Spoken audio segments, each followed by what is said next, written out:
ਜਦੋਂ ਮੈਂ ਜਵਾਨ ਹੋਈ ਤਾਂ ਮੈਨੂੰ ਪਤਾ ਲੱਗਿਆ ਕਿ ਮੇਰੀ ਮਾਂ ਨੇ ਇੱਕ ਕੁੜੀ ਨੂੰ ਜਨਮ ਦਿੱਤਾ ਹੈ, ਪਰ ਮੇਰੇ ਪਿਤਾ ਜੀ ਦੀ ਤਾਂ ਕਈ ਸਾਲ ਪਹਿਲਾਂ ਹੀ ਮੌਤ ਹੋ ਗਈ ਸੀ। ਮੈਨੂੰ ਮੇਰੀ ਮਾਂ ਨਾਲ ਨਫ਼ਰਤ ਸੀ ਕਿਉਂਕਿ ਉਹਨਾਂ ਨੇ ਗਲਤ ਕੰਮ ਕੀਤਾ ਸੀ, ਪਰ ਮੈਂ ਹੈਰਾਨ ਸੀ ਕਿ ਉਹ ਇਸ ਕੁੜੀ ਨੂੰ ਲੁਕੋ ਕੇ ਕਿਉਂ ਰੱਖਦੀ ਸੀ। ਅੱਜ ਤੱਕ ਕਿਸੇ ਨੇ ਉਸ ਨੂੰ ਨਹੀਂ ਦੇਖਿਆ ਸੀ ਕਿਉਂਕਿ ਮੇਰੀ ਮਾਂ ਹਮੇਸ਼ਾ ਘਰ ਦਾ ਦਰਵਾਜ਼ਾ ਬੰਦ ਰੱਖਦੀ ਸੀ। 20 ਸਾਲ ਬਾਅਦ ਅਚਾਨਕ ਦਰਵਾਜ਼ੇ ਤੋਂ ਦੇਖਿਆ ਤਾਂ ਅੰਦਰ ਤੋਂ ਮੇਰੀ ਮਾਂ ਦੀ ਆਵਾਜ਼ ਆ ਰਹੀ ਸੀ। ਜਦੋਂ ਮੈਂ ਦੇਖਿਆ ਮੇਰੇ ਸਿਰ ਤੇ ਅਸਮਾਨ ਡਿੱਗ ਪਿਆ ਕਿਉਂਕਿ ਉਹ ਕੁੜੀ ਤਾਂ ਮੇਰਾ ਨਾਂ ਜਸਵੀਰ ਹੈ। ਮੈਂ ਆਪਣੀ ਜ਼ਿੰਦਗੀ ਦੇ ਬਹੁਤ ਸਾਲ ਆਪਣੀ ਮਾਂ ਨਾਲ ਨਫ਼ਰਤ ਕਰਕੇ ਗੁਜ਼ਾਰ ਦਿੱਤੇ, ਪਰ ਮੇਰੀ ਮਾਂ ਨੇ ਹਮੇਸ਼ਾ ਮੈਨੂੰ ਪਿਆਰ ਕੀਤਾ ਹੈ। ਮੈਨੂੰ ਮੇਰੀ ਮਾਂ ਨੇ ਸਾਡੇ ਰਿਸ਼ਤੇਦਾਰਾਂ ਬਾਰੇ ਕੁਝ ਨਹੀਂ ਦੱਸਿਆ ਸੀ। ਜਦੋਂ ਵੀ ਮੈਂ ਉਹਨਾਂ ਨੂੰ ਪੁੱਛਦੀ ਤਾਂ ਉਹ ਹਮੇਸ਼ਾ ਮੈਨੂੰ ਇਹੀ ਕਹਿੰਦੀ ਕਿ ਇਸ ਦੁਨੀਆ ਵਿੱਚ ਸਾਡਾ ਕੋਈ ਨਹੀਂ ਹੈ। ਮੇਰਾ ਵੀ ਮੇਰੀ ਮਾਂ ਤੋਂ ਇਲਾਵਾ ਕੋਈ ਹੋਰ ਨਹੀਂ ਸੀ। ਜਦੋਂ ਮੈਂ ਸਕੂਲ ਜਾਣ ਲੱਗੀ ਤਾਂ ਮੇਰੀ ਮਾਂ ਮੈਨੂੰ ਸਕੂਲ ਛੱਡ ਆਉਂਦੀ ਸੀ ਤੇ ਲੈਣ ਵੀ ਉਹੀ ਆਉਂਦੀ ਸੀ। ਮੈਂ ਆਪਣੀ ਮਾਂ ਨਾਲ ਹੀ ਸੌਂਦੀ ਸੀ, ਪਰ ਉਹ ਘਰ ਤੋਂ ਬਾਹਰ ਕੁਝ ਦੇਰ ਲਈ ਕਿਸੇ ਕੋਲ ਚਲੀ ਜਾਂਦੀ ਸੀ ਤਾਂ ਮੈਨੂੰ ਬਹੁਤ ਚਿੰਤਾ ਹੋਣ ਲੱਗਦੀ ਸੀ। ਮੈਂ ਆਪਣੇ ਘਰ ਦੇ ਦਰਵਾਜ਼ੇ ਕੋਲ ਬੈਠ ਕੇ ਰੋਣ ਲੱਗ ਜਾਂਦੀ ਸੀ। ਜਿਵੇਂ ਹੀ ਮੇਰੀ ਮਾਂ ਨੂੰ ਮੇਰੀ ਆਵਾਜ਼ ਆਉਂਦੀ ਤਾਂ ਉਹ ਭੱਜ ਕੇ ਮੇਰੇ ਕੋਲ ਆ ਜਾਂਦੀ ਤੇ ਮੈਨੂੰ ਆਪਣੀ ਗੋਦੀ ਵਿੱਚ ਬਿਠਾ ਲੈਂਦੀ ਤੇ ਮੈਨੂੰ ਪਿਆਰ ਕਰਨ ਲੱਗਦੀ। ਮਾਂ ਦੇ ਦੂਰ ਜਾਣ ਤੇ ਮੈਨੂੰ ਲੱਗਦਾ ਸੀ ਕਿ ਪਿਤਾ ਜੀ ਦੀ ਤਰ੍ਹਾਂ ਮਾਂ ਵੀ ਮੈਨੂੰ ਛੱਡ ਕੇ ਚਲੀ ਜਾਵੇਗੀ ਤੇ ਮੈਂ ਇਸ ਘਰ ਵਿੱਚ ਇਕੱਲੀ ਮਰ ਜਾਵਾਂਗੀ। ਪਰ ਮੈਂ ਜਿਵੇਂ ਜਿਵੇਂ ਵੱਡੀ ਹੋਈ ਤਾਂ ਮੇਰੀ ਮਾਂ ਨੇ ਇੱਕ ਕੁੜੀ ਨੂੰ ਜਨਮ ਦਿੱਤਾ ਤੇ ਉਹ ਉਸ ਨੂੰ ਕਮਰੇ ਵਿੱਚ ਲੁਕੋ ਕੇ ਰੱਖਦੀ ਸੀ। ਜਦੋਂ ਮੈਨੂੰ ਇਸ ਗੱਲ ਦਾ ਪਤਾ ਲੱਗਿਆ ਤਾਂ ਮੈਨੂੰ ਆਪਣੀ ਮਾਂ ਨਾਲ ਨਫ਼ਰਤ ਹੋਣ ਲੱਗੀ।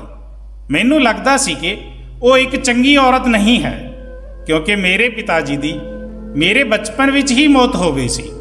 ਜਿਵੇਂ ਜਿਵੇਂ ਦਿਨ ਗੁਜ਼ਰਦੇ ਗਏ ਮੈਂ ਆਪਣੀ ਮਾਂ ਨਾਲ ਹੋਰ ਜ਼ਿਆਦਾ ਨਫ਼ਰਤ ਕਰਨ ਲੱਗੀ, ਪਰ ਮੇਰੀ ਮਾਂ ਮੈਨੂੰ ਹਮੇਸ਼ਾ ਸਮਝਾਉਂਦੀ ਸੀ ਤੇ ਮੇਰੇ ਨਾਲ ਗੱਲ ਕਰਨ ਦੀ ਕੋਸ਼ਿਸ਼ ਕਰਦੀ, ਪਰ ਮੇਰੀ ਨਫ਼ਰਤ ਘੱਟ ਹੋਣ ਦਾ ਨਾਂ ਨਹੀਂ ਲੈਂਦੀ ਸੀ। ਮਾਂ ਮੈਨੂੰ ਪੁੱਛਦੀ ਕਿ ਤੈਨੂੰ ਕੀ ਹੋ ਗਿਆ ਹੈ, ਤੂੰ ਮੇਰੇ ਨਾਲ ਐਦਾਂ ਵਰਤਾ ਕਿਉਂ ਕਰਦੀ ਹੈ।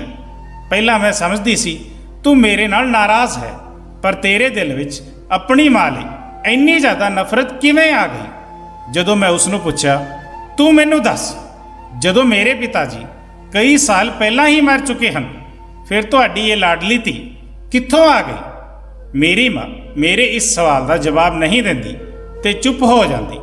ਉਹ ਕੁੜੀ ਜਿਸ ਨੂੰ ਮੇਰੀ ਮਾਂ ਮੇਰੀ ਭੈਣ ਕਹਿੰਦੀ ਸੀ, ਉਹ ਮੈਨੂੰ ਕਹਿੰਦੀ ਕਿ ਤੁਸੀਂ ਮੇਰੀ ਮਾਂ ਨਾਲ ਲੜਾਈ ਨਾ ਕਰਿਆ ਕਰੋ। ਜਦੋਂ ਉਹ ਮੇਰੇ ਕਮਰੇ ਵਿੱਚ ਆਉਂਦੀ ਸੀ ਤਾਂ ਮੈਂ ਉਸ ਨੂੰ ਆਪਣੇ ਕਮਰੇ ਵਿੱਚੋਂ ਬਾਹਰ ਕੱਢ ਦਿੰਦੀ ਸੀ ਤੇ ਉਹ ਰੋਂਦੀ ਹੋਈ ਮਾਂ ਕੋਲ ਚਲੀ ਜਾਂਦੀ, ਪਰ ਮਾਂ ਮੈਨੂੰ ਕੁਝ ਨਹੀਂ ਕਹਿੰਦੀ ਸੀ। ਮੇਰੀ ਮਾਂ 40 ਸਾਲ ਦੀ ਉਮਰ ਵਿੱਚ ਉਹਨਾਂ ਦੇ ਮੂੰਹ ਤੇ ਬਹੁਤ ਚੂਰੀਆਂ ਸਨ ਤੇ ਉਹਨਾਂ ਦੀਆਂ ਅੱਖਾਂ ਥੱਲੇ ਕਾਲੇ ਧੱਬੇ ਪਏ ਹੋਏ ਸਨ। ਉਹਨਾਂ ਨੂੰ ਦੇਖ ਕੇ ਲੱਗਦਾ ਸੀ ਕਿ ਕੋਈ ਗੱਲ ਹੈ, ਕੋਈ ਦੁੱਖ ਹੈ ਉਹਨਾਂ ਨੂੰ, ਜਿਸ ਦੀ ਵਜ੍ਹਾ ਨਾਲ ਉਹ ਸੌ ਨਹੀਂ ਪਾਉਂਦੀ। ਮੈਂ ਇਹ ਸੋਚਦੀ ਸੀ ਸ਼ਾਇਦ ਉਹਨਾਂ ਨੇ ਜੋ ਪਾਪ ਕੀਤਾ ਹੈ ਇਹ ਉਸ ਦਾ ਅਸਰ ਹੈ, ਜਿਸ ਦੀ ਵਜ੍ਹਾ ਨਾਲ ਉਹਨਾਂ ਨੂੰ ਆਪਣੇ ਕੀਤੇ ਤੇ ਪਛਤਾਵਾ ਹੋ ਰਿਹਾ ਹੈ। ਮੇਰੀ ਮਾਂ ਮੇਰੀ ਨਾਜਾਇਜ਼ ਭੈਣ ਨੂੰ ਸਭ ਤੋਂ ਲੁਕਾ ਕੇ ਰੱਖਦੀ ਸੀ।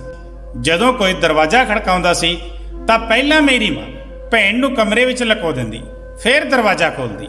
ਇਹ ਸਭ ਦੇਖ ਕੇ ਮੈਨੂੰ ਗੁੱਸਾ ਆਉਂਦਾ ਤੇ ਇੱਕ ਦਿਨ ਮੇਰੀ ਮਾਂ ਮੇਰੇ ਕੋਲ ਆਈ ਤੇ ਮੈਨੂੰ ਕਹਿਣ ਲੱਗੀ, ਤੂੰ ਦੁਪਹਿਰ ਨੂੰ ਤਿਆਰ ਹੋ ਜਾਈ, ਤੈਨੂੰ ਮੁੰਡੇ ਵਾਲੇ ਦੇਖਣ ਆ ਰਹੇ ਹਨ। ਇਹ ਬੰਦੇ ਬਹੁਤ ਚੰਗੇ ਹਨ। ਮੈਂ ਉਹਨਾਂ ਦੀ ਗੱਲ ਦਾ ਜਵਾਬ ਨਹੀਂ ਦਿੱਤਾ ਤੇ ਆਪਣੇ ਕਮਰੇ ਵਿੱਚ ਚਲੀ ਗਈ। ਦੁਪਹਿਰ ਨੂੰ ਜਦੋਂ ਉਹ ਲੋਕ ਮੇਰੇ ਘਰ ਆਏ ਤਾਂ ਮਾਂ ਮੇਰੇ ਕਮਰੇ ਵਿੱਚ ਆਈ, ਪਰ ਮੈਂ ਤਿਆਰ ਨਹੀਂ ਹੋਈ ਸੀ। ਮਾਂ ਕਹਿਣ ਲੱਗੀ ਕਿ ਤੂੰ ਹੁਣ ਤੱਕ ਤਿਆਰ ਨਹੀਂ ਹੋਈ, ਉਹ ਲੋਕ ਆ ਚੁੱਕੇ ਹਨ। ਮੈਂ ਕਿਹਾ ਤੁਸੀਂ ਮੇਰੀ ਫਿਕਰ ਨਾ ਕਰੋ, ਮੈਂ ਹਜੇ ਵਿਆਹ ਨਹੀਂ ਕਰਵਾਉਣਾ। ਤੁਸੀਂ ਆਪਣੀ ਲਾਡਲੀ ਧੀ ਦਾ ਵਿਆਹ ਕਰੋ ਜਿਸ ਨੂੰ ਸਭ ਤੋਂ ਲੁਕਾ ਕੇ ਰੱਖਿਆ ਹੈ। ਮਾਂ ਨੇ ਮੇਰੇ ਮੂੰਹ ਤੇ ਹੱਥ ਰੱਖ ਦਿੱਤਾ ਤੇ ਕਹਿਣ ਲੱਗੀ, ਰੱਬ ਦੇ ਲਈ ਚੁੱਪ ਹੋ ਜਾ, ਹੌਲੀ ਬੋਲ, ਕਿਸੇ ਨੂੰ ਨਾ ਦੱਸੀ ਕਿ ਤੇਰੀ ਭੈਣ ਹੈ। ਮੈਂ ਵੀ ਉਸ ਨੂੰ ਕਿਹਾ, ਕਦੋਂ ਤੱਕ? ਆਖਰ ਤੂੰ ਆਪਣੇ ਇਸ ਗੁਨਾਹ ਨੂੰ ਛੁਪਾਏਗੀ, ਕਦੇ ਨਾ ਕਦੇ ਤਾਂ ਸਾਰਿਆਂ ਨੂੰ ਇਸ ਬਾਰੇ ਪਤਾ ਚੱਲ ਜਾਵੇਗਾ। ਮੇਰੀ ਮਾਂ ਨੇ ਕਿਹਾ ਕਿ ਮੈਂ ਇਹ ਸ਼ਹਿਰ ਛੱਡ ਕੇ ਚਲੀ ਜਾਵਾਂਗੀ। ਜਦੋਂ ਮੈਂ 20 ਸਾਲ ਦੀ ਹੋਈ ਤਾਂ ਮੇਰੀ ਮਾਂ ਨੇ ਇਸ ਕੁੜੀ ਨੂੰ ਜਨਮ ਦਿੱਤਾ। ਅੱਜ ਤੱਕ ਕਿਸੇ ਨੇ ਇਸ ਕੁੜੀ ਨੂੰ ਨਹੀਂ ਦੇਖਿਆ ਸੀ। ਹੁਣ ਤਾਂ ਉਹ ਵੀ ਜਵਾਨ ਹੋ ਗਈ ਸੀ। ਜਦੋਂ ਇੱਕ ਦਿਨ ਮੈਂ ਕਿਸੇ ਕੰਮ ਤੋਂ ਉਸ ਕਮਰੇ ਦਾ ਦਰਵਾਜ਼ਾ ਖੋਲ੍ਹਿਆ ਤਾਂ ਅੰਦਰ ਤੋਂ ਮਾਂ ਦੀ ਆਵਾਜ਼ ਆ ਰਹੀ ਸੀ। ਮੈਂ ਲੁਕ ਕੇ ਅੰਦਰ ਝਾਤੀ ਮਾਰੀ। ਮੇਰੇ ਸਾਹ ਰੁਕਣ ਲੱਗੇ ਕਿਉਂਕਿ ਮੇਰੀ ਮਾਂ ਉਸ ਮਾਸੂਮ ਕੁੜੀ ਨਾਲ ਬੈਠੀ ਰੋ ਰਹੀ ਸੀ ਤੇ ਮੈਂ ਉਹਨਾਂ ਦੀਆਂ ਗੱਲਾਂ ਸੁਣ ਰਹੀ ਸੀ ਤੇ ਉਹ ਜੋ ਗੱਲਾਂ ਕਰ ਰਹੀ ਸੀ ਉਸ ਨੂੰ ਸੁਣ ਕੇ ਤਾਂ ਮੇਰੇ ਪੈਰਾਂ ਥੱਲੇ ਦੀ ਜ਼ਮੀਨ ਖਿਸਕ ਗਈ। ਮੇਰੇ ਤੋਂ ਆਪਣੀ ਮਾਂ ਨੂੰ ਰੋਂਦਾ ਵੇਖਿਆ ਨਹੀਂ ਜਾ ਰਿਹਾ ਸੀ। ਮੈਂ ਭੱਜ ਕੇ ਆਪਣੀ ਮਾਂ ਕੋਲ ਗਈ। ਮੈਂ ਕਿਹਾ ਕਿ ਹੁਣੇ ਤੁਸੀਂ ਕੀ ਕਹਿ ਰਹੇ ਸੀ? ਕੀ ਹੋਇਆ ਹੈ? ਤੁਸੀਂ ਮੈਨੂੰ ਸੱਚ ਕਿਉਂ ਨਹੀਂ ਦੱਸ ਦਿੰਦੇ? ਮੇਰੀ ਮਾਂ ਨੇ ਕਿਹਾ ਕਿ ਮੈਂ ਵਾਅਦਾ ਕੀਤਾ ਸੀ ਕਿ ਮੈਂ ਕਿਸੇ ਨੂੰ ਇਹ ਸੱਚ ਨਹੀਂ ਦੱਸਾਂਗੀ, ਪਰ ਤੇਰੀ ਨਫ਼ਰਤ ਹੁਣ ਮੇਰੇ ਤੋਂ ਹੋਰ ਬਰਦਾਸ਼ਤ ਨਹੀਂ ਹੁੰਦੀ। ਮੈਂ ਕੀ ਕਰਾਂ? ਮੈਂ ਆਪਣੀ ਇੱਕ ਕੁੜੀ ਦੀ ਖਾਤਰ ਦੂਜੀ ਨੂੰ ਖੁਦ ਤੋਂ ਦੂਰ ਕਰ ਰਹੀ ਹਾਂ। ਮੇਰੇ ਤੋਂ ਇਹ ਦੁੱਖ ਸਹਿਣ ਨਹੀਂ ਹੁੰਦਾ। ਮੈਂ ਨਹੀਂ ਚਾਹੁੰਦੀ ਕਿ ਕੱਲ ਨੂੰ ਮੇਰੇ ਮਰਨ ਤੋਂ ਬਾਅਦ ਵੀ ਤੂੰ ਮੇਰੇ ਨਾਲ ਨਫ਼ਰਤ ਕਰਦੀ ਰਹੇ। ਤੂੰ ਆਪਣੀ ਮਾਂ ਨੂੰ ਕਦੇ ਵੀ ਖੁਸ਼ੀ ਨਾਲ ਯਾਦ ਨਾ ਕਰੇ। ਤੂੰ ਤਾਂ ਮੇਰੇ ਨਾਲ ਇੰਨੀ ਨਫ਼ਰਤ ਕਰਨ ਲੱਗੀ ਹੈ ਕਿ ਗੱਲ ਵੀ ਠੀਕ ਤਰ੍ਹਾਂ ਨਾਲ ਨਹੀਂ ਕਰਦੀ। ਤੈਨੂੰ ਲੱਗਦਾ ਹੈ ਕਿ ਤੇਰੀ ਮਾਂ ਨੇ ਕੋਈ ਪਾਪ ਕੀਤਾ ਹੈ, ਪਰ ਅਜਿਹਾ ਨਹੀਂ ਹੈ। ਅੱਜ ਮੈਂ ਤੈਨੂੰ ਸਾਰੀ ਸੱਚਾਈ ਦੱਸ ਦੇਣਾ ਚਾਹੁੰਦੀ ਹਾਂ। ਮੈਂ ਆਪਣੀ ਮਾਂ ਕੋਲ ਜਾ ਕੇ ਬੈਠ ਗਈ ਤੇ ਉਹਨਾਂ ਦੀ ਗੱਲ ਸੁਣਨ ਲੱਗੀ। ਮੇਰੀ ਮਾਂ ਨੇ ਮੈਨੂੰ ਦੱਸਿਆ ਕਿ ਅਸੀਂ 5 ਭੈਣਾਂ ਸਨ ਤੇ ਸਾਡਾ ਇੱਕ ਭਰਾ ਸੀ। ਮੇਰੀ ਸਭ ਤੋਂ ਵੱਡੀ ਭੈਣ ਜਵਾਨੀ ਵਿੱਚ ਵਿਧਵਾ ਹੋ ਕੇ ਘਰ ਆ ਕੇ ਬੈਠ ਗਈ ਸੀ। ਮੇਰੀ ਮਾਂ ਨੇ ਇਸ ਗੱਲ ਦਾ ਬਹੁਤ ਜ਼ਿਆਦਾ ਸਦਮਾ ਲਿਆ ਤੇ ਬਿਸਤਰ ਫੜ ਲਿਆ। ਮੇਰੇ ਪਿਤਾ ਜੀ ਖੇਤਾਂ ਵਿੱਚ ਕੰਮ ਕਰਦੇ ਸਨ। ਅਸੀਂ ਸਾਰੇ ਇੱਕ ਛੋਟੇ ਜਿਹੇ ਪਿੰਡ ਵਿੱਚ ਰਹਿੰਦੇ ਸੀ। ਪਿੰਡ ਦੇ ਹਾਲਾਤ ਬਹੁਤ ਖਰਾਬ ਸੀ। ਉੱਥੋਂ ਦੇ ਸਾਰੇ ਲੋਕ ਮਜ਼ਦੂਰੀ ਕਰਕੇ ਆਪਣਾ ਗੁਜ਼ਾਰਾ ਕਰਦੇ ਸਨ। ਬਸ 2-4 ਬੰਦੇ ਹੀ ਸਨ ਜੋ ਅਮੀਰ ਸਨ, ਪਰ ਉਹਨਾਂ ਦੇ ਦਿਲ ਨਹੀਂ ਸਨ ਕਿ ਉਹ ਕਿਸੇ ਦੀ ਮਦਦ ਕਰ ਸਕਣ। ਉਹ ਸਿਰਫ ਆਪਣੇ ਬਾਰੇ ਹੀ ਸੋਚਦੇ ਸਨ। ਸਾਡਾ ਭਰਾ ਸਾਡੀਆਂ ਭੈਣਾਂ ਤੋਂ ਸਭ ਤੋਂ ਛੋਟਾ ਸੀ। ਪਿਤਾ ਜੀ ਨੇ ਉਸ ਨੂੰ ਸਕੂਲ ਭੇਜਣਾ ਸ਼ੁਰੂ ਕਰ ਦਿੱਤਾ। ਸਾਡਾ ਸਭ ਤੋਂ ਛੋਟਾ ਭਰਾ ਤੇ ਛੋਟੀ ਭੈਣ ਸਕੂਲ ਜਾਣ ਲੱਗੇ। ਪਿਤਾ ਨੇ ਕਿਹਾ ਕਿ ਹੋਰ ਬੱਚੇ ਤਾਂ ਪੈਸਿਆਂ ਦੀ ਵਜ੍ਹਾ ਕਰਕੇ ਪੜ੍ਹ ਨਹੀਂ ਸਕੇ। ਹੋ ਸਕਦਾ ਹੈ ਕਿ ਇਹ ਦੋਵੇਂ ਹੀ ਪੜ੍ਹ ਲਿਖ ਕੇ ਕੁਝ ਬਣ ਜਾਣ ਤੇ ਇਹਨਾਂ ਦੇ ਕਰਕੇ ਹੀ ਸਾਡੇ ਦਿਨ ਬਦਲ ਜਾਣ। ਅਸੀਂ ਸਾਰੀਆਂ ਭੈਣਾਂ ਘਰਾਂ ਵਿੱਚ ਸਿਲਾਈ ਕਰਦੀਆਂ ਸੀ। ਉਸ ਤੋਂ ਵੀ ਥੋੜੇ ਬਹੁਤ ਪੈਸੇ ਹੀ ਮਿਲਦੇ ਸਨ ਜੋ ਘਰ ਦੇ ਰਾਸ਼ਨ ਪਾਣੀ ਵਿੱਚ ਹੀ ਖਰਚ ਹੋ ਜਾਂਦੇ ਸਨ, ਅਤੇ ਜਿਸ ਘਰ ਦੀਆਂ ਔਰਤਾਂ ਦੇ ਕੱਪੜੇ ਸਿਲਾਈ ਕਰਦੇ ਸੀ ਉਹ ਸਾਨੂੰ ਜ਼ਿਆਦਾ ਪੈਸੇ ਨਹੀਂ ਦਿੰਦੀਆਂ ਸਨ। ਪਰ ਅਸੀਂ ਮਜਬੂਰ ਸੀ। ਜੇ ਉਹਨਾਂ ਨੂੰ ਕੁਝ ਕਹਿੰਦੇ ਇਹ ਪੈਸੇ ਵੀ ਹੱਥ ਤੋਂ ਚਲੇ ਜਾਂਦੇ। ਪਤਾ ਨਹੀਂ ਰੱਬ ਨੇ ਉਹਨਾਂ ਲੋਕਾਂ ਨੂੰ ਇੰਨਾ ਛੋਟਾ ਦਿਲ ਕਿਉਂ ਦਿੱਤਾ ਸੀ ਕਿ ਉਹ ਲੋਕ ਕਿਸੇ ਗਰੀਬ ਦੀ ਮਜਬੂਰੀ ਨਹੀਂ ਸਮਝਦੇ ਸਨ। ਉਹਨਾਂ ਦੇ ਦਿਲ ਵਿੱਚ ਇਹ ਖਿਆਲ ਨਹੀਂ ਆਉਂਦਾ ਕਿ ਅਸੀਂ ਲੋਕ ਕਿੰਨੇ ਮਜਬੂਰ ਹਾਂ। ਮੇਰੀ ਮਾਂ ਬਹੁਤ ਜ਼ਿਆਦਾ ਬਿਮਾਰ ਰਹਿਣ ਲੱਗੀ। ਮੇਰੀ ਭੈਣ ਨੇ ਕਿਹਾ, ਪਿਤਾ ਜੀ ਕਿਸੇ ਤੋਂ ਕਰਜ਼ ਲੈ ਕੇ ਮਾਂ ਦਾ ਸ਼ਹਿਰ ਦੇ ਕਿਸੇ ਵੱਡੇ ਡਾਕਟਰ ਤੋਂ ਇਲਾਜ ਕਰਵਾ ਲੈਂਦੇ ਹਾਂ। ਸਾਡੇ ਤੋਂ ਦਿਨ ਰਾਤ ਮਾਂ ਨੂੰ ਤੜਫਦੇ ਨਹੀਂ ਦੇਖਿਆ ਜਾਂਦਾ। ਪਿਤਾ ਨੇ ਕਿਹਾ ਕਿ ਮੈਂ ਵੀ ਕੀ ਕਰਾਂ।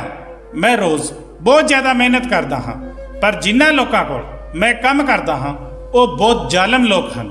ਮੇਰੀ ਛੋਟੀ ਜਿਹੀ ਗਲਤੀ ਤੇ ਵੀ ਪੈਸੇ ਕੱਟ ਲੈਂਦੇ ਨੇ।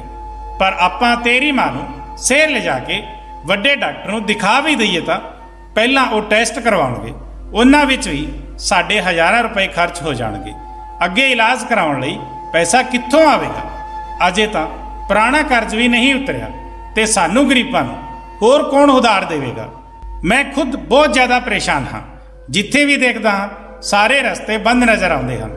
ਮੇਰੀ ਮਾਂ ਨੂੰ ਬਹੁਤ ਜ਼ਿਆਦਾ ਦਰਦ ਹੁੰਦਾ ਤੇ ਉਹ ਰੋਣ ਲੱਗ ਜਾਂਦੀ। ਮੇਰੀ ਭੈਣਾਂ ਦੀ ਵੀ ਵਿਆਹ ਦੀ ਉਮਰ ਹੋ ਰਹੀ ਸੀ।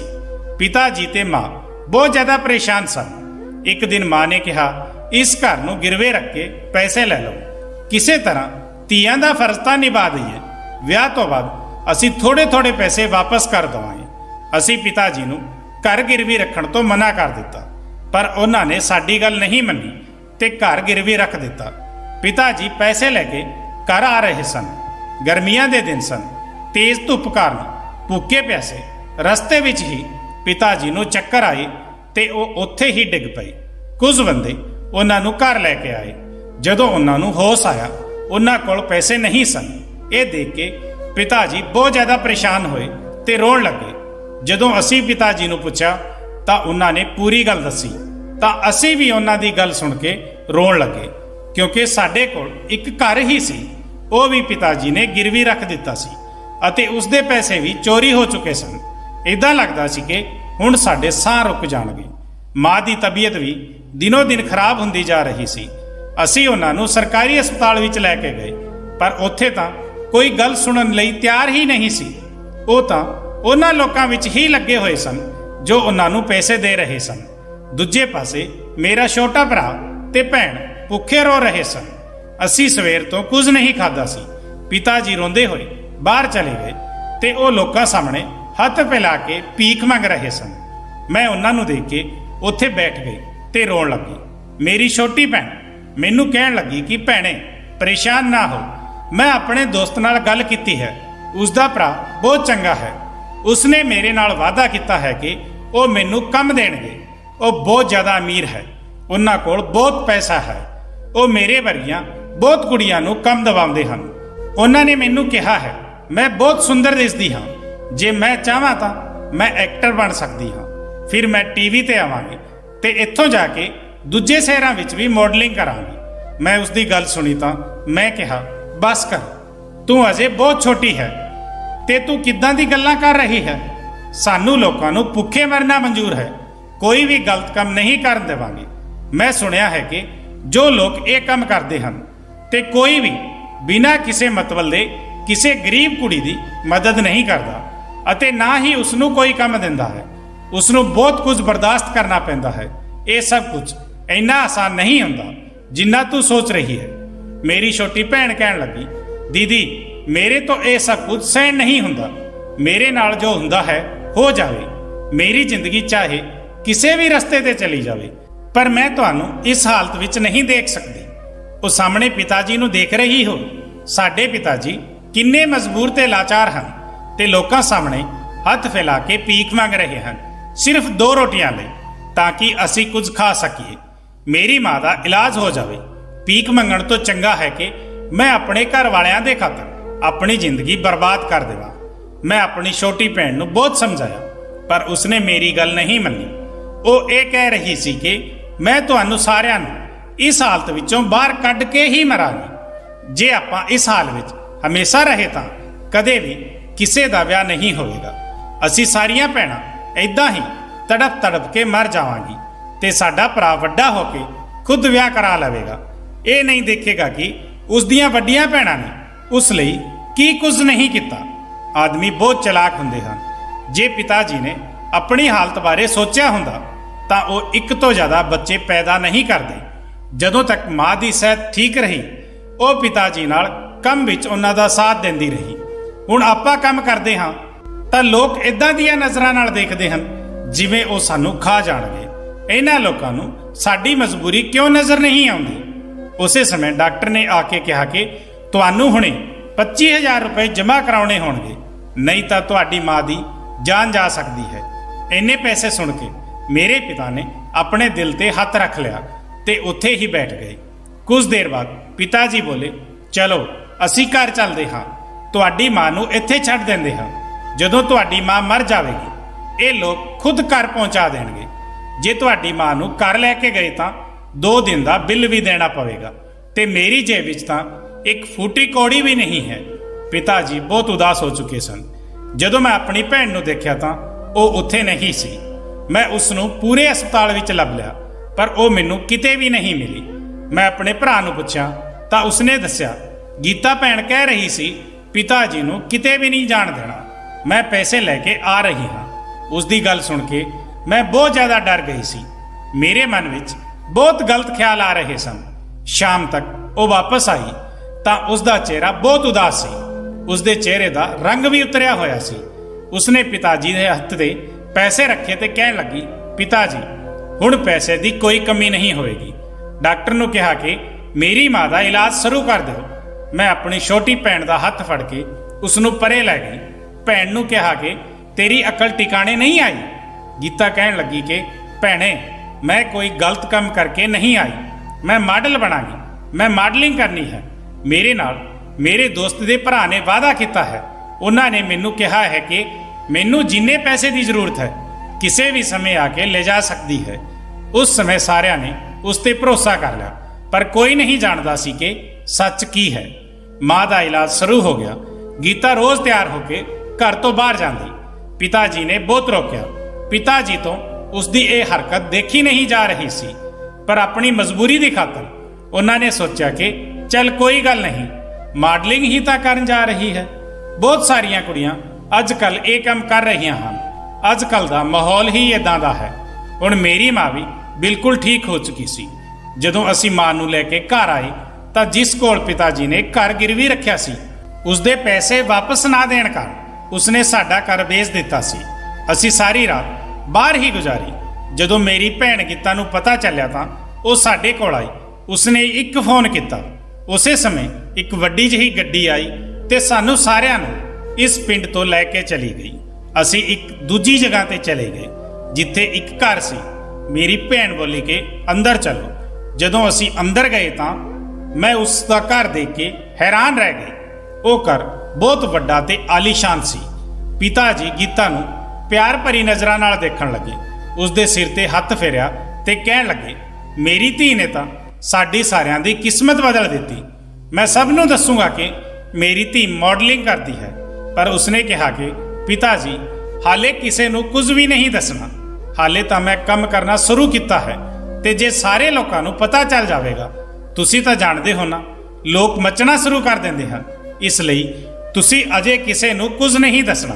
ਹੁਣ ਇਹ ਘਰ ਤੁਹਾਡਾ ਹੈ। ਤੁਸੀਂ ਇੱਥੇ ਆਰਾਮ ਨਾਲ ਰਹੋ। ਮੈਨੂੰ ਮੇਰੇ ਕੰਮ ਲਈ ਦੇਰ ਹੋ ਰਹੀ ਹੈ। ਮੈਂ ਜਾਣਦੀ ਹਾਂ ਕੰਮ ਬਹੁਤ ਜ਼ਿਆਦਾ ਹੈ, ਇਸ ਲਈ ਮੈਂ ਉੱਥੇ ਹੀ ਰੁਕ ਜਾਵਾਂਗੀ। ਉਸ ਸਮੇਂ ਖੁਸ਼ੀ ਵਿੱਚ ਕਿਸੇ ਨੇ ਵੀ ਉਸ ਦੀ ਗੱਲ ਤੇ ਧਿਆਨ ਨਹੀਂ ਦਿੱਤਾ। ਕੋਈ ਸਾਡੀ ਖੁਸ਼ੀਆਂ ਦੀ ਖਾਤਰ ਆਪਣੀ ਇੱਜ਼ਤ ਨੂੰ ਤਾਰ-ਤਾਰ ਕਰ ਰਿਹਾ ਸੀ। ਮਾਂ ਬਿਲਕੁਲ ਠੀਕ ਹੋ ਚੁੱਕੀ ਸੀ। ਮੇਰੀ ਵਿਧਵਾ ਭੈਣ ਦਾ ਵੀ ਪਿਤਾ ਜੀ ਨੇ ਵਿਆਹ ਕਰ ਦਿੱਤਾ ਸੀ। ਫਿਰ ਦੂਜੀ ਭੈਣ ਦਾ ਤੇ ਫਿਰ ਤੀਜੀ ਭੈਣ ਦਾ ਵਿਆਹ ਹੋ ਚੁੱਕਿਆ ਸੀ। ਜਿਵੇਂ ਹੀ ਸਾਡੇ ਹਾਲਾਤ ਬਦਲੇ, ਸਾਡੀ ਕਿਸਮਤ ਵੀ ਬਦਲ ਚੁੱਕੀ ਸੀ। ਜਿੱਥੇ ਸਾਡੇ ਘਰ ਕੋਈ ਰਿਸ਼ਤਾ ਨਹੀਂ ਲੈ ਕੇ ਆਉਂਦਾ ਸੀ, ਹੁਣ ਉੱਥੇ ਰਿਸ਼ਤਿਆਂ ਦੀ ਲਾਈਨ ਲੱਗ ਚੁੱਕੀ ਸੀ ਤੇ ਸਾਡੇ ਪਿੰਡ ਦੇ ਲੋਕ ਖੁਦ ਪਿਤਾ ਜੀ ਨੂੰ ਮਿਲਣ ਆਉਂਦੇ। ਹੁਣ ਸਾਰੀਆਂ ਭੈਣਾਂ ਦਾ ਵਿਆਹ ਬਹੁਤ ਧੂਮਧਾਮ ਨਾਲ ਹੋਇਆ। ਹੁਣ ਮੇਰੇ ਵਿਆਹ ਦਾ ਨੰਬਰ ਸੀ। ਜਿਸ ਦਿਨ ਮੇਰਾ ਵਿਆਹ ਸੀ, ਮੈਂ ਗੀਤਾ ਨੂੰ ਕਿਹਾ ਕਿ ਤੂੰ ਮੇਰੇ ਵਿਆਹ ਤੇ ਆਵੇਗੀ। ਉਹ ਮੈਨੂੰ ਕਹਿਣ ਲੱਗੀ ਕਿ ਤੂੰ ਮੇਰੀ ਭੈਣ ਹੈ ਤੇ ਉਸ ਤੋਂ ਜ਼ਿਆਦਾ ਮੇਰੀ ਦੋਸਤ ਹੈ।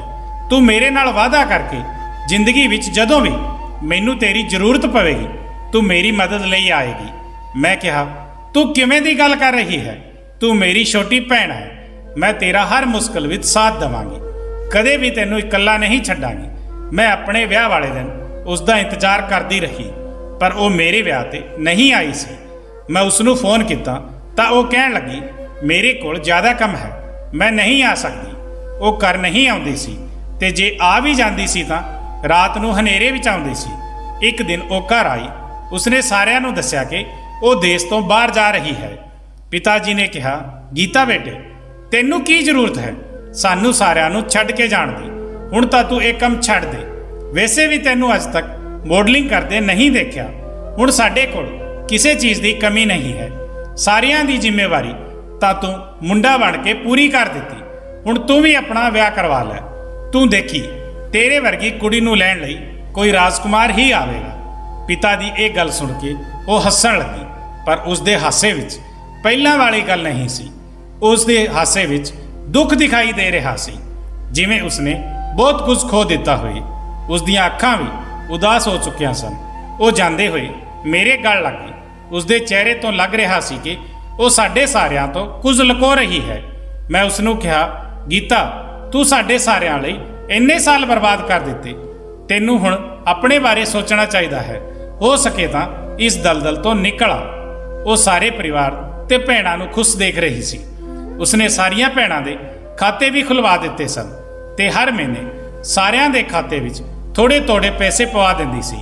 ਇਸ ਵਜ੍ਹਾ ਨਾਲ ਮੇਰੀ ਭੈਣਾਂ ਦੇ ਪਤੀ ਤੇ ਸਹੁਰੇ ਵਾਲੇ ਵੀ ਉਹਨਾਂ ਦੀ ਬਹੁਤ ਇੱਜ਼ਤ ਕਰਦੇ ਸਨ, ਕਿਉਂਕਿ ਹਰ ਮਹੀਨੇ ਉਹਨਾਂ ਨੂੰ ਪੈਸੇ ਮਿਲਦੇ ਸੀ। ਮੈਂ ਆਪਣੀ ਪਸੰਦ ਨਾਲ ਵਿਆਹ ਕੀਤਾ ਸੀ। ਮੇਰਾ ਪਤੀ ਛੋਟੀ ਜਿਹੀ ਕੰਪਨੀ ਵਿੱਚ ਕੰਮ ਕਰਦਾ ਸੀ ਤੇ ਉਹਨਾਂ ਨੇ ਸਾਡੇ ਤੋਂ ਦਾਜ ਵੀ ਨਹੀਂ ਲਿਆ ਸੀ। ਮੇਰੀਆਂ ਭੈਣਾਂ ਤੇ ਉਹਨਾਂ ਦੇ ਪਤੀ ਮੇਰੇ ਪਤੀ ਨੂੰ ਜ਼ਿਆਦਾ ਇੱਜ਼ਤ ਨਹੀਂ ਦਿੰਦੇ ਸਨ, ਕਿਉਂਕਿ ਜਦੋਂ ਤੋਂ ਮੇਰੇ ਕੋਲ ਪੈਸਾ ਆਇਆ ਸੀ, ਮੇਰੀਆਂ ਭੈਣਾਂ ਦਾ ਵਰਤਾਵ ਵੀ ਬਦਲ ਗਿਆ ਸੀ। ਇੱਕ ਦਿਨ ਗੀਤਾ ਨੇ ਮੈਨੂੰ ਪੁੱਛਿਆ ਕਿ ਤੈਨੂੰ ਕੁਝ ਨਹੀਂ ਚਾਹੀਦਾ? ਮੈਂ ਉਸ ਨੂੰ ਕਿਹਾ, ਮੈਨੂੰ ਆਪਣੀ ਪੁਰਾਣੀ ਭੈਣ ਵਾਪਸ ਚਾਹੀਦੀ ਹੈ। ਜੋ ਛੋਟੀਆਂ-ਛੋਟੀਆਂ ਗੱਲਾਂ ਤੇ ਖੁੱਲ੍ਹ ਕੇ ਹੱਸਦੀ ਸੀ। ਹੁਣ ਤਾਂ ਤੈਨੂੰ ਹੱਸਦੇ ਹੋਏ ਦੇਖੇ ਨੂੰ ਬਹੁਤ ਸਮਾਂ ਹੋ ਗਿਆ ਹੈ।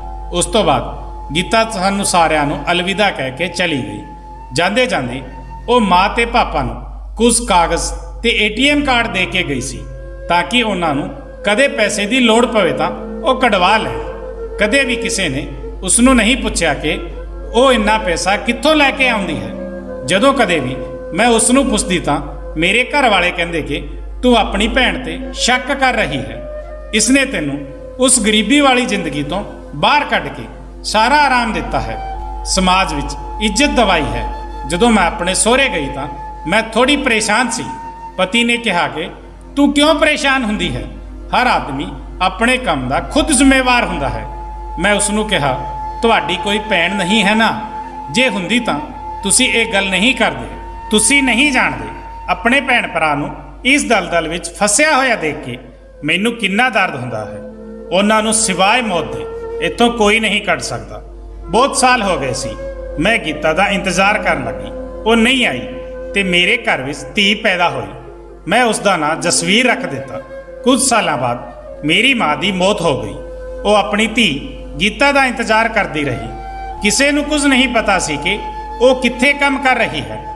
ਇੱਕ ਦਿਨ ਸਾਨੂੰ ਖਬਰ ਮਿਲੀ ਕਿ ਗੀਤਾ ਦਾ ਐਕਸੀਡੈਂਟ ਹੋ ਗਿਆ ਹੈ ਤੇ ਉਹ ਮਰ ਗਈ ਹੈ। ਪਰ ਮੇਰਾ ਦਿਲ ਇਹ ਸਭ ਸੁਣਨ ਨੂੰ ਤਿਆਰ ਹੀ ਨਹੀਂ ਸੀ। ਮੈਨੂੰ ਹਮੇਸ਼ਾ ਇਹੀ ਲੱਗਦਾ ਸੀ ਕਿ ਉਹ ਜਿਉਂਦੀ ਹੈ। ਮਾਂ ਦੀ ਮੌਤ ਦੇ ਕੁਝ ਦਿਨ ਬਾਅਦ ਮੇਰੇ ਪਤੀ ਦੀ ਵੀ ਮੌਤ ਹੋ ਗਈ। ਮੇਰੇ ਨਸੀਬ ਵਿੱਚ ਸ਼ਾਇਦ ਥੋੜੀਆਂ ਹੀ ਖੁਸ਼ੀਆਂ ਲਿਖੀਆਂ ਸਨ। ਰੋਂਦੇ ਰੋਂਦੇ ਮਹੀਨੇ ਸਾਲਾਂ ਵਿੱਚ ਬਦਲ ਗਏ। ਜਦੋਂ ਮੇਰੀ ਧੀ 20 ਸਾਲਾਂ ਦੀ ਹੋਈ ਤਾਂ ਇੱਕ ਦਿਨ ਮੇਰੀ ਭੈਣ ਗੀਤਾ ਦਾ ਇੰਨੇ ਸਾਲਾਂ ਬਾਅਦ ਫੋਨ ਆਇਆ। ਇੰਨੇ ਸਾਲਾਂ ਬਾਅਦ ਉਸਨੇ ਫੋਨ ਕੀਤਾ ਤਾਂ ਮੈਂ ਭੱਜੀ ਭੱਜੀ ਉਸ ਨੂੰ ਮਿਲਣ ਹਸਪਤਾਲ ਵਿੱਚ ਚਲੀ ਗਈ। ਉਹ ਮੇਰੇ ਗਲ ਲੱਗ ਕੇ ਬਹੁਤ ਜ਼ਿਆਦਾ ਰੋਈ। ਉਸਦੇ ਧੀ ਪੈਦਾ ਹੋਈ ਸੀ। ਉਹ ਬਹੁਤ ਕਮਜ਼ੋਰ ਹੋ ਚੁੱਕੀ ਸੀ। ਮੈਨੂੰ ਇੱਦਾਂ ਲੱਗ ਰਿਹਾ ਸੀ ਕਿ ਉਹ ਮੇਰੀ ਭੈਣ ਗੀਤਾ ਨਹੀਂ ਬਲਕਿ ਕੋਈ ਹੋਰ ਔਰਤ ਹੈ। ਉਸਦਾ ਅੱਧਾ ਚਿਹਰਾ ਮੱਚ ਚੁੱਕਿਆ ਸੀ। ਮੈਂ ਉਸ ਨੂੰ ਪੁੱਛਿਆ, ਗੀਤਾ ਇਹ ਸਭ ਕੁਝ ਕੀ ਹੈ? ਤੂੰ ਵਿਆਹ ਕਰਵਾ ਲਿਆ, ਮੈਨੂੰ ਦੱਸਿਆ ਵੀ ਨਹੀਂ। ਤੂੰ ਜਿੰਦਾ ਹੈ ਤਾਂ ਲੋਕ ਕਿਉਂ ਕਹਿੰਦੇ ਸੀ ਕਿ ਤੂੰ ਮਰ ਚੁੱਕੀ ਹੈ? ਉਹ ਆਪਣੇ ਹੱਥਾਂ ਨੂੰ ਦੇਖਣ ਲੱਗੀ ਤੇ ਮੈਨੂੰ ਕਹਿਣ ਲੱਗੀ, ਭੈਣੇ ਮੈਂ ਖੁਦ ਜਾਣ ਕੇ ਇਸ ਰਸਤੇ ਨੂੰ ਚੁਣਿਆ ਸੀ। ਆਪਣੀ ਜ਼ਿੰਦਗੀ ਦੀ ਕੁਰਬਾਨੀ ਮੈਂ ਖੁਦ ਆਪਣੀ ਮਰਜ਼ੀ ਨਾਲ ਦਿੱਤੀ ਸੀ। ਕੋਈ ਨਹੀਂ ਜਾਣਦਾ ਸੀ ਕਿ ਮੈਂ ਕੀ ਕੰਮ ਕਰਦੀ ਹਾਂ। ਅੱਜ ਤੋਂ ਸਾਲਾਂ ਪਹਿਲੇ ਮੇਰੇ ਤੋਂ ਮੇਰੀ ਮਾਂ ਉਸ ਹਾਲਤ ਵਿੱਚ ਦੇਖੀ ਨਹੀਂ ਜਾ ਰਹੀ ਸੀ। ਆਪਣੇ ਛੋਟੇ ਭਾਈ ਭੈਣਾਂ ਨੂੰ ਰੋਟੀ ਲਈ ਰੋਂਦਾ ਨਹੀਂ ਦੇਖ ਸਕਦੀ ਸੀ। ਜਦੋਂ ਮੈਂ ਆਪਣੇ ਦੋਸਤ ਦੇ ਭਾਈ ਕੋਲ ਗਈ ਤਾਂ ਉਸਨੇ ਮੈਨੂੰ ਮੌਕਾ ਦਿੱਤਾ ਮਾਡਲਿੰਗ ਕਰਨ ਦਾ। ਉਸਨੇ ਮੈਨੂੰ ਕਿਹਾ ਕਿ ਉਸਨੇ ਪਹਿਲਾਂ ਤੇਰੀ ਐਕਟਿੰਗ ਵੀ ਤਾਂ ਦੇਖਣੀ ਹੈ। ਮੈਂ ਉਸ ਨੂੰ ਕਿਹਾ ਕਿ ਜਲਦੀ ਦੱਸੋ ਮੈਨੂੰ ਕੀ ਕਰਨਾ ਹੋਵੇਗਾ, ਕਿਉਂਕਿ ਮੈਂ ਹਸਪਤਾਲ ਵਿੱਚ ਪੈਸੇ ਲੈ ਕੇ ਜਾਣੇ ਹਨ। ਉਸਨੇ ਮੈਨੂੰ ਕਿਹਾ ਕਿ ਜੇ ਤੈਨੂੰ ਇੰਨੀ ਹੀ ਜਲਦੀ ਹੈ ਤਾਂ ਆ ਲੈ ਪੈਸੇ। ਮੈਂ ਪੈਸੇ ਲੈ ਕੇ ਹਸਪਤਾਲ ਆ ਗਈ, ਪਰ ਉਸਨੇ ਪੈਸੇ ਦੇਣ ਤੋਂ ਪਹਿਲਾਂ ਜੋ ਗੱਲ ਮੈਨੂੰ ਕਹੀ, ਦੁਨੀਆ ਦੇ ਸਾਰੇ ਆਦਮੀਆਂ ਤੋਂ ਮੇਰਾ ਵਿਸ਼ਵਾਸ ਉੱਠ ਗਿਆ ਸੀ। ਤੁਸੀਂ ਸਹੀ ਕਿਹਾ ਸੀ, ਕੋਈ ਵੀ ਬਿਨਾਂ ਲਾਲਚ ਤੋਂ ਕਿਸੇ ਦੀ ਮਦਦ ਨਹੀਂ ਕਰਦਾ ਤੇ ਗਰੀਬ ਕੁੜੀ ਦੀ ਤਾਂ ਬਿਲਕੁਲ ਵੀ ਨਹੀਂ। ਫਿਰ ਜਦੋਂ ਉਸਦਾ ਮੇਰੇ ਤੋਂ ਦਿਲ ਭਰ ਗਿਆ ਤਾਂ ਉਸਨੇ ਮੈਨੂੰ ਕੋਠੇ ਤੇ ਵੇਚ ਦਿੱਤਾ। ਉੱਥੇ ਜਾ ਕੇ ਮੈਨੂੰ ਪਤਾ ਚੱਲਿਆ ਕਿ ਇਹ ਕਿੰਨੀ ਮਾਸੂਮ ਕੁੜੀਆਂ ਨੂੰ ਆਪਣਾ ਸ਼ਿਕਾਰ ਬਣਾ ਚੁੱਕਿਆ ਹੈ। ਤੇ ਫਿਰ ਮੈਂ ਇਹ ਸਭ ਕੁਝ ਇਕੱਲੀ ਬਰਦਾਸ਼ਤ ਕਰਦੀ ਰਹੀ। ਸਮਾਂ ਗੁਜ਼ਰ ਰਿਹਾ ਸੀ, ਲੱਖਾਂ ਮਿਲਦੇ ਗਏ, ਮੇਰੇ ਕੋਲ ਕੁਝ ਨਹੀਂ ਰਿਹਾ ਸੀ। ਇੱਜ਼ਤ ਦੀ ਜ਼ਿੰਦਗੀ ਕੀ ਗੁਜ਼ਰਦੀ। ਇਸ ਲਈ ਮੈਂ ਸੋਚਿਆ ਕਦੇ ਆਪਣੇ ਘਰ ਵਾਲਿਆਂ ਨੂੰ ਕੁਝ ਨਹੀਂ ਦੱਸਾਂਗੀ। ਤੁਹਾਡੇ ਸਭ ਦੇ ਵਿਆਹ ਹੋ ਗਏ। ਜਦੋਂ ਤੁਹਾਨੂੰ ਸਭ ਨੂੰ ਖੁਸ਼ ਦੇਖਦੀ ਤਾਂ ਮੇਰਾ ਦਿਲ ਵੀ ਕਰਦਾ ਕਿ ਮੇਰਾ ਵੀ ਇੱਕ ਛੋਟਾ ਜਿਹਾ ਪਰਿਵਾਰ ਹੋਵੇ, ਪਤੀ ਹੋਵੇ ਤੇ ਬੱਚਾ ਹੋਵੇ। ਫਿਰ ਮੈਨੂੰ ਆਪਣੇ ਕੰਮ ਦੀ ਯਾਦ ਆ ਜਾਂਦੀ। ਜੇ ਮੈਂ ਆਪਣਾ ਕੰਮ ਛੱਡ ਦਿੰਦੀ ਤਾਂ ਮੇਰੇ ਮਾਂ-ਬਾਪ, ਮੇਰੇ ਭਾਈ ਭੈਣਾਂ ਦਾ ਕੀ ਹੁੰਦਾ? ਕੋਈ ਵੀ ਮੇਰੇ ਪਰਿਵਾਰ ਬਾਰੇ ਕੁਝ ਨਹੀਂ ਜਾਣਦਾ ਸੀ। ਮੈਂ ਕਦੇ ਵੀ ਕਿਸੇ ਕੋਲ ਤੁਹਾਡੇ ਬਾਰੇ ਗੱਲ ਨਹੀਂ ਕੀਤੀ। ਇਸ ਵਜ੍ਹਾ ਨਾਲ ਮੈਂ ਕਦੇ ਕਿਸੇ ਦੇ ਸਾਹਮਣੇ ਨਹੀਂ ਆਈ, ਕਿਉਂਕਿ ਹਮੇਸ਼ਾ ਸ਼ਰੀਫ ਆਦਮੀ ਚੰਗੇ ਲੋਕਾਂ ਦੀ ਭੀੜ ਵਿੱਚ ਲੁਕ ਜਾਂਦੇ ਹਨ। ਰਾਤ ਨੂੰ ਹਨੇਰੇ ਵਿੱਚ ਕੋਠੇ ਤੇ ਆਉਂਦੇ ਹਨ ਤੇ ਦਿਨ ਦੇ ਚਾਨਣ ਵਿੱਚ ਸ਼ਰੀਫ ਬਣ ਕੇ ਘੁੰਮਦੇ ਹਨ। ਸਾਲ ਏਦਾਂ ਹੀ ਗੁਜ਼ਰ ਗਏ। ਇੱਕ ਦਿਨ ਕੋਠੇ ਤੇ ਇੱਕ ਕੁੜੀ ਆਈ ਜੋ ਮੇਰੇ ਤੋਂ ਬਹੁਤ ਜ਼ਿਆਦਾ ਮੱਚਦੀ ਸੀ ਤੇ ਮੇਰੀ ਜਗ੍ਹਾ ਲੈਣਾ ਚਾਹੁੰਦੀ ਸੀ। ਉਸ ਨੂੰ ਲੱਗਦਾ ਸੀ ਕਿ ਇਹ ਬਹੁਤ ਆਸਾਨ ਹੈ। ਉਸਨੇ ਮੇਰਾ ਮੂੰਹ ਜਲਾ ਦਿੱਤਾ। ਜਦੋਂ ਉਸਨੇ ਮੇਰਾ ਮੂੰਹ ਜਲਾਇਆ ਤਾਂ ਮੈਂ ਬਹੁਤ ਤੜਫਦੀ ਸੀ, ਪਰ ਜਦੋਂ ਮੈਨੂੰ ਹੋਸ਼ ਆਇਆ ਤਾਂ ਮੈਨੂੰ ਆਪਣੀ ਕੋਈ ਚਿੰਤਾ ਨਹੀਂ ਸੀ, ਕਿਉਂਕਿ ਆਪਣੀ ਚਿੰਤਾ ਤਾਂ ਉਹਨਾਂ ਲੋਕਾਂ ਨੂੰ ਹੁੰਦੀ ਹੈ ਜੋ ਜੀਣਾ ਚਾਹੁੰਦੇ ਹਨ, ਜਿਨ੍ਹਾਂ ਦਾ ਕੋਈ ਹੁੰਦਾ ਹੈ। ਫਿਰ ਜਦੋਂ ਉਹਨਾਂ ਲੋਕਾਂ ਨੂੰ ਮੇਰੇ ਤੋਂ ਕੋਈ ਫਾਇਦਾ ਨਹੀਂ ਮਿਲ ਰਿਹਾ ਸੀ ਤਾਂ ਉਹਨਾਂ ਨੇ ਮੈਨੂੰ ਉੱਥੋਂ ਕੱਢ ਦਿੱਤਾ। ਜੋ ਆਦਮੀ ਮੈਨੂੰ ਕੋਠੇ ਤੇ ਛੱਡ ਕੇ ਗਏ ਸੀ, ਉਸ ਦੀ ਕੁੜੀ ਵੀ ਉਸ ਕੋਠੇ ਤੇ ਜੰਨਤ ਬਣ ਕੇ ਬੈਠ ਗਈ ਸੀ। ਇਸ ਸਦਮੇ ਨਾਲ ਉਹ ਪਾਗਲ ਹੋ ਗਿਆ ਸੀ। ਉਸਨੇ ਮੇਰੇ ਨਾਲ ਗਲਤ ਕੀਤਾ ਸੀ ਅਤੇ ਪਤਾ ਨਹੀਂ ਕਿੰਨੀ ਕੁੜੀਆਂ ਦੀ ਜ਼ਿੰਦਗੀ ਬਰਬਾਦ ਕੀਤੀ ਸੀ। ਉਸ ਦੇ ਕੀਤੇ ਦੀ ਸਜ਼ਾ ਉਸ ਨੂੰ ਮਿਲ ਗਈ ਸੀ। ਉਸ ਦੀ ਕੁੜੀ ਨੂੰ ਵੀ ਇਹ ਕੰਮ ਕਰਨਾ ਪਿਆ। ਸਮਾਜ ਵਿੱਚ ਹਰ ਘਰ ਵਿੱਚ ਕੋਈ ਨਾ ਕੋਈ ਕਹਾਣੀ ਮੌਜੂਦ ਹੁੰਦੀ ਹੈ। ਕਿਸੇ ਨਾਲ ਚੰਗਾ ਹੁੰਦਾ ਹੈ, ਕਿਸੇ ਨਾਲ ਬੁਰਾ, ਤੇ ਕੁਝ ਖਾਨਦਾਨ ਦੀ ਇੱਜ਼ਤ ਬਚਾਉਣ ਲਈ ਇਸ ਤੇ ਹਮੇਸ਼ਾ ਲਈ ਪਰਦਾ ਪਾ ਦਿੰਦੇ ਹਨ। ਸ਼ਾਇਦ ਮੈਂ ਉਸ ਦਿਨ ਮਰ ਜਾਂਦੀ, ਪਰ ਇੱਕ ਆਦਮੀ ਨੇ ਮੈਨੂੰ ਬਚਾ ਲਿਆ।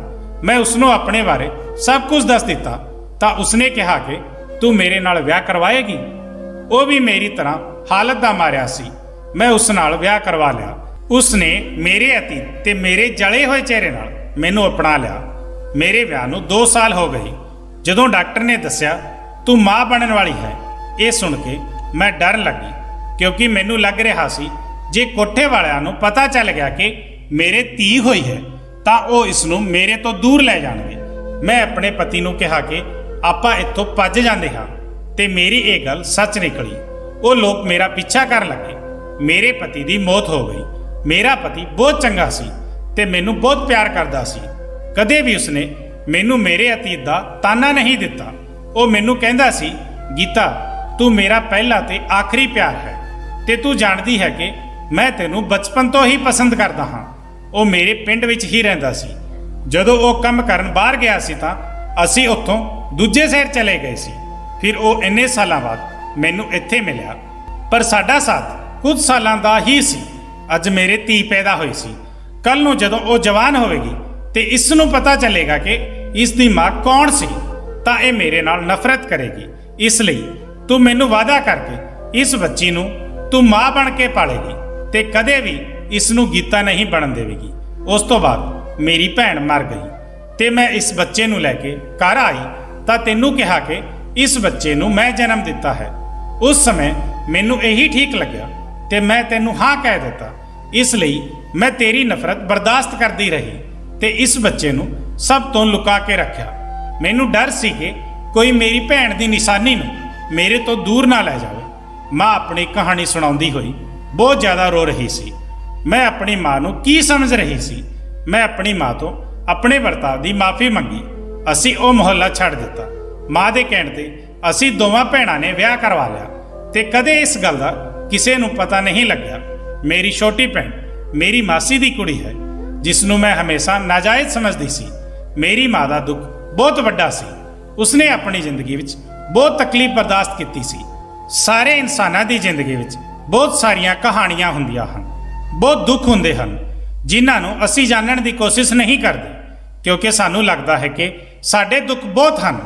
ਹੋਰਾਂ ਦੇ ਦੁੱਖ ਸੁਣ ਕੇ ਕੀ ਹੋਵੇਗਾ, ਪਰ ਅਸੀਂ ਕਿਸੇ ਲਈ ਕੁਝ ਕਰ ਨਹੀਂ ਸਕਦੇ ਤਾਂ ਘੱਟੋ ਘੱਟ ਆਪਣੇ ਬੋਲਾਂ ਨਾਲ ਉਸ ਨੂੰ ਤਸੱਲੀ ਦੇ ਸਕਦੇ ਹਾਂ।